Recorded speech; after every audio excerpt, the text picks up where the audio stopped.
بسم اللہ الرحمن الرحیم نحمدہ ونصلی ونسلم علی رسولہ الکریم۔ محترم سامعین و ناظرین، قربانی کے مسائل میں سے ایک مسئلہ یہ بھی ہے کہ کیا ایک گھر کے اندر جتنے بھی افراد موجود ہیں، ایک جانور کی قربانی ان سب کی طرف سے کافی ہو جائے گی یا نہیں؟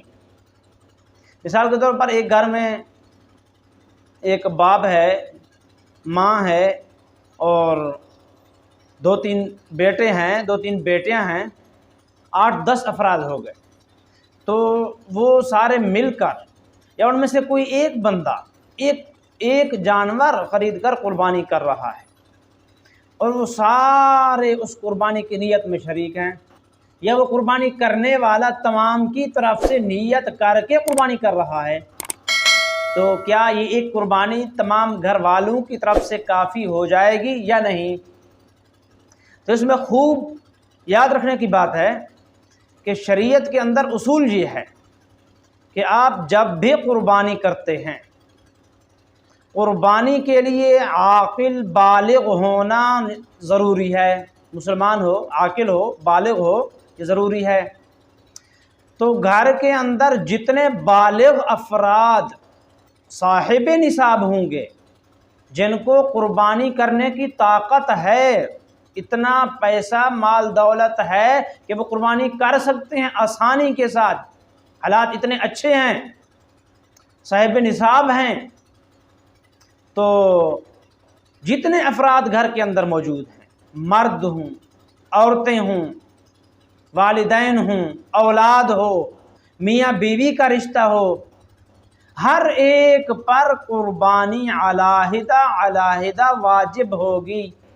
جس کو قربانی کی طاقت ہے اس پر قربانی واجب ہے۔ مثال کے طور پر ایک گھر میں 5 بندے رہتے ہیں، وہ پانچوں کے پانچوں مالدار ہیں، ان سے کوئی غریب نہیں ہے، اچھی خاصی ان کی آمدن ہے، اچھا خاصا مال و دولت ہے ان کے پاس، تو اب ایک قربانی ان سب کی طرف سے کافی نہیں ہوگی، ہر ایک کو علیحدہ قربانی کرنی ہوگی۔ ہاں، یہ ہو سکتا ہے کہ وہ بڑا جانور خرید لیتے ہیں اور وہ اس میں مشترک ہو جاتے ہیں، شریک ہو جاتے ہیں۔ ایک بڑے جانور کے اندر کوئی گائے ہے، بیل ہے، بھینس ہے، اونٹ ہے، تو اس کے اندر وہ شریک ہو جاتے ہیں، 5 آدمی 7 آدمی ایک ہی گھر کے، تو وہ جائز ہے ان کے لیے، اس میں کوئی مسئلہ نہیں ہے۔ اگر ایک چھوٹا جانور خریدتے ہیں، بکری خرید لیتے ہیں، بکرا خرید لیتے ہیں، بھیڑ خرید لیتے ہیں، اسی طرح دمبا خرید لیتے ہیں، تو وہ ایک ہی آدمی کی طرف سے ہوگا۔ ایک بھیڑ، دمبا، بکرا، بکری ایک آدمی کی طرف سے ہوگا، ایک سے زیادہ آدمیوں کی طرف سے قربانی جائز نہیں ہوگی، ٹھیک؟ اس لیے یہ قربانی ہر ایک پر علیحدہ واجب ہے۔ تو جو صاحب نصاب ہوگا، مالدار ہوگا، وہ اپنی قربانی خود ادا کرے گا، یا دوسرا آدمی ان کی طرف سے ان کی اجازت سے قربانی کر رہا ہے تو ایک حصہ نہیں، ان کا حصہ علیحدہ کرے گا، قربانی کرنے والا اپنا حصہ علیحدہ قربانی کرے گا، تب یہ عمل جائز ہوگا۔ ایک جانور چھوٹا بکرا خرید لیا، بکری خرید لی، وہ 5 آدمیوں کی طرف سے، گھر کے 4 آدمیوں کی طرف سے، یا گھر کے 3 آدمیوں کی طرف سے، جتنے بھی گھر کے افراد ہیں ان سب کی طرف سے ایک چھوٹا جانور ذبح کیا جا رہا ہے، تو یہ جائز نہیں ہے، قربانی ادا نہیں ہوگی۔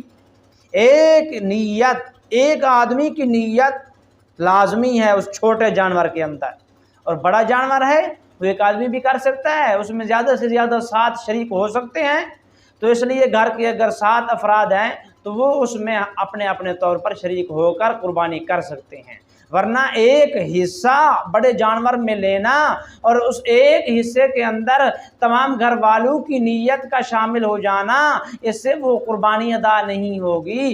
اسی کی قربانی ہوگی جس نے اس کی قیمت ادا کی ہے، جس نے نیت کی ہے، باقیوں کو شامل کر رہا ہے تو قربانی جائز نہیں ہوگی، قربانی ادا نہیں ہوگی۔ اس لیے اس بات میں خوب احتیاط کی ضرورت ہے۔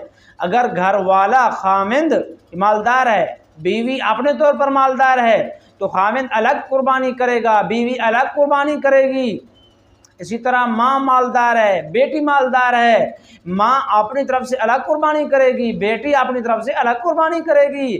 اسی طرح باپ مالدار ہے، بیٹا مالدار ہے تو باپ اپنی طرف سے علیحدہ قربانی کرے گا، بیٹا اپنی طرف سے علیحدہ قربانی کرے گا۔ ہر ایک پر اپنی قربانی ہوگی۔ جو بالغ افراد ہیں، جو نابالغ ہیں تو ان کی طرف سے تو واجب ہی نہیں ہے۔ اگر کوئی خوشی سے ان کی طرف سے ایک حصہ کر رہا ہے تو ٹھیک ہے، یا وہ خود کر رہے ہیں ٹھیک ہے، لیکن واجب نہیں ہے ان پر۔ لیکن بالغ افراد جو ہیں، جو بھی مالدار ہوگا وہ اپنا اپنا حصہ خود قربانی کرے گا۔ اللہ رب العزت سے دعا ہے کہ اللہ رب العزت قرآن و سنت کے مطابق عمل کی توفیق عطا فرمائے۔